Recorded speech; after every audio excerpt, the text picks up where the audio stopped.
In this video, we'll be doing some wash techniques on a ceramic mask I've made here. It's my zombie face.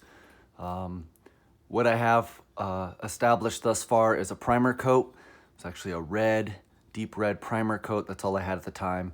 I went back over it with a chalked white matte very lightly just to start to give some tone because it was like blood red before.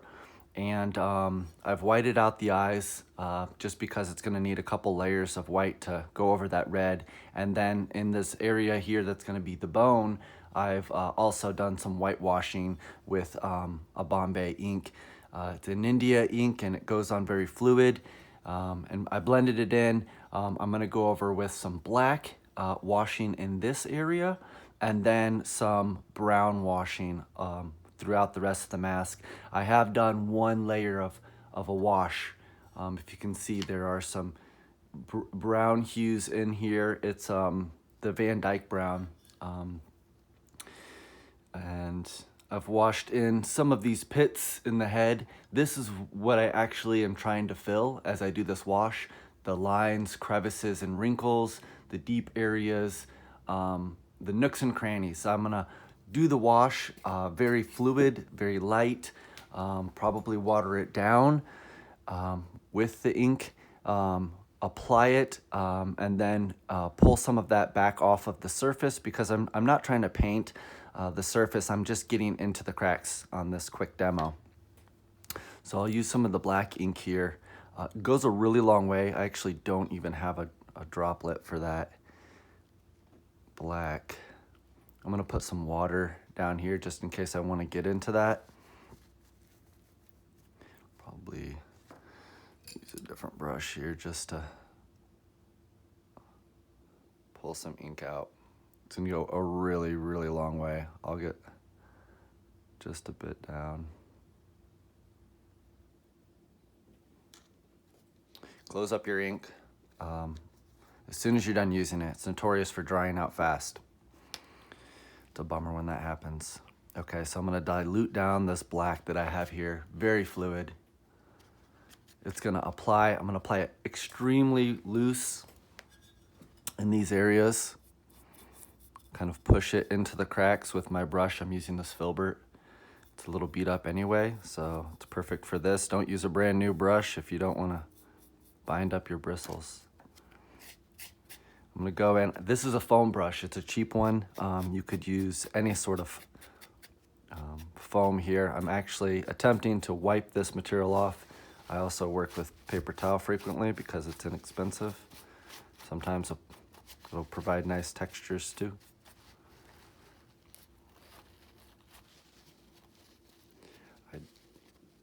I'm wiping off any paint that I don't want on these top surfaces quite yet. Just aiming to get into these areas that are going to be dark. You know, these areas don't have light, regardless of where your light source is. These crevices wouldn't have direct light inside of them. So naturally, they're going to be darker. And it provides depth by making them darker. So I like to do this, you know, as a pre-step to applying paint because then you already have these areas that have these beautiful shadows and they're out of the way. All of the nooks and crannies are kind of done and you don't have to mess around with it.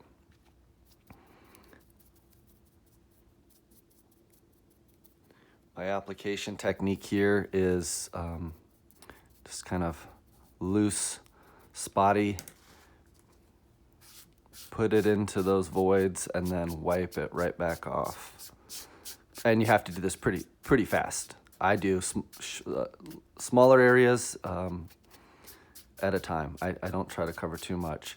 Pushing some of this darkness into these other areas just for some nice depth. Any areas that seem pooled, take care of that now. And do your best at blending during this time too. If you leave an area with a hard line, it's ink, it's gonna dry fast, and that hard line you're just gonna have to work and paint over anyway. And then as my sponge gets a little saturated, I'll lightly go over some areas just so it doesn't become caked up. I've attempted to manipulate the skin around the mouth to look torn open, disgusting, like a zombie should be. So there's a lot of deep areas in here, and I want to get into these areas. Again, not necessarily the surface right now. It's looking good, just because it's the first couple layers of paint. I'm gonna get a smaller brush to get in here a little bit better. See if you can attempt to see that better. Okay.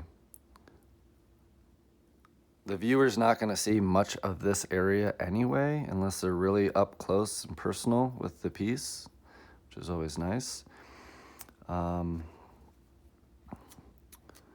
But it's the little details that really make these sculptures come alive. So I take the extra time to, you know, fill in all these areas just in case, you know. If I'm a collector and I want to buy a beautiful sculpture or mask like this, I would definitely be checking it out inside and out. Grab a couple more brushes here just to in lieu of the foam that I can't use in this tight area. I'm just using the brush to spread out this material. Switch to a smaller brush. I'm gonna go in here to hit the bottom of the lip. This will really make the lips appear more dimensional as well, which is, I think, the goal there. So just a little bit down here really puts a shadow on the under part of the lip, which makes it appear dimensional. Probably a little tough to see. We're just gonna wash inside the bottom lip and mouth. It's gonna be gross anyway in there, so I'm not really minding if I coat the teeth right now or anything like that. I got some free range here. When I wanna apply colors, I can really just do anything. It'll look good. It'll look good for sure.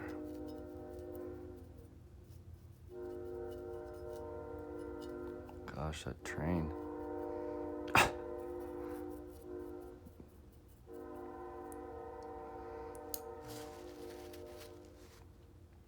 Okay, before I get too distracted, I'm gonna go back with my big filbert, fill in these areas around the face.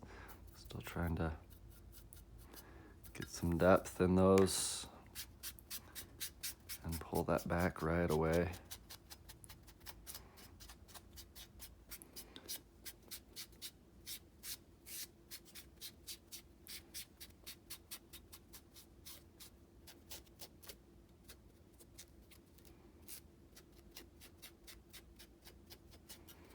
It's not looking bad. It's really starting to get some depth there. I noticed up here that ink had yet to dry, so it was pretty thick in there.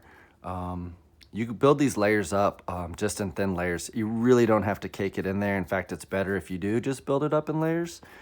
That way you can kind of gradually get a sense and work throughout the mask as a whole. You know, there's the sculpture as a whole versus getting concentrated in one area. That's looking pretty dark to me, actually. So I think I'm gonna get some water, saturate my sponge a little bit. No, I just did this. It's gonna be the eye, and I want the eye to be darker. Inside here, it's gonna be a little gory, but I always play it a little safe, and you can always add paint. It's pretty challenging to remove layers of paint successfully without just pulling everything, including your primer, back off of a surface, especially a ceramic surface like this. So I just do light coats and then build from there. I'm almost out of my black ink here. You may notice I really only worked on this side of the mask right now. This area I'm intending to be more skin-like in appearance, so I want to keep that relatively light. I am going to wash this open jawline a little bit here, and then I'm pretty much done with this round. I'm going to let this dry nice and slow. If you need to, if you're in a rush, you can use the hair dryer, heat gun if you're far away enough from your mask so you don't melt any paint. Just hit the bottom lip here a little bit more, And that was just the black. So I'm gonna let this dry. I'm gonna come back and do some brown that's a little bit warmer, that Van Dyke brown. One more wash on top. But I think I'm pretty happy with the tones. And again, I used a red primer initially right on the terracotta and sealed the surface. It was a little too red. It was about as red as this brush, maybe a little darker than that. But anyways, I just burst sprayed with a flat white very lightly over the surface so I could build up some skin tones or just a little bit softer than the red. And then I've applied one light wash of Van Dyke, one wash of black, and that's where I'm at thus far with this mask. That just took about 5 minutes or so, actually 10 according to the video. But I'll let that dry probably for a good 20 minutes. Check it out, come back and do another wash, show you that kind of final wash stage that I'm doing before I can go over and start applying some surface treatments, especially in areas around the skull, which I have yet to go back in and do those. I'll just put it all on next video so you can see anyway.